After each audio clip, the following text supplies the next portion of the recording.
आपका स्वागत है। महाराष्ट्र के मुख्यमंत्री एकनाथ शिंदे ने राष्ट्रवादी कांग्रेस पार्टी यानी कि एनसीपी के राष्ट्रीय अध्यक्ष शरद पवार और अजीत पवार को लेकर अब एक बहुत बड़ा दावा किया है।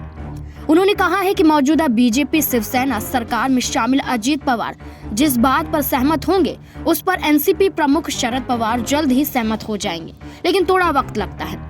मुख्यमंत्री ने ये बात एनसीपी प्रमुख शरद पवार के एक दिन पहले दिए गए बयान पर पूछे गए सवाल पर कही है।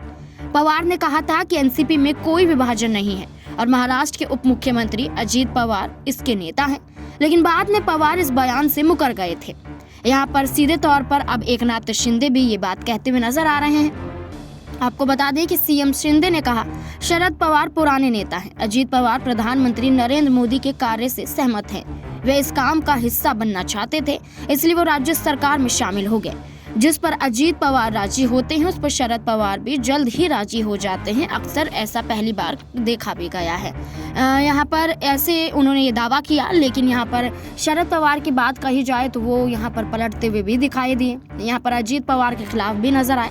लेकिन एकनाथ शिंदे का ये दावा यहाँ पर कुछ और ही पेश करता हुआ नजर आ रहा है। एकनाथ शिंदे का ये दावा ये दिखाने की कोशिश कर रहा है कि यहाँ पर एक साजिश के तहत अजीत पवार भारतीय जनता पार्टी में शामिल हुए।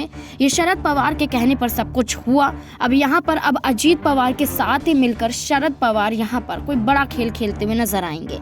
ऐसे में देखा जाए तो यहाँ पर शरद पवार को फायदा हो सकता है जो ये बातें कही जा रही हैं। यही बात यहाँ पर एकनाथ शिंदे ने कही। अब ऐसे में ये देखना होगा कि महाराष्ट्र में चुनाव से पहले क्या शरद पवार भी भारतीय जनता पार्टी में शामिल होने की फिराक में लगे हुए हैं या फिर अजीत पवार से अपने तमाम मंत्रियों को वापस लेने के लिए कोई एक रणनीति तैयार कर रहे हैं। जो एकनाथ शिंदे बयान पेश कर रहे हैं कि दोनों एक साथ हैं, सहमत हैं, क्या वो सच है? क्या कोई बड़ा खेल होने वाला है? क्या लगता है आपको? कमेंट बॉक्स में जरूर बताएं। धन्यवाद।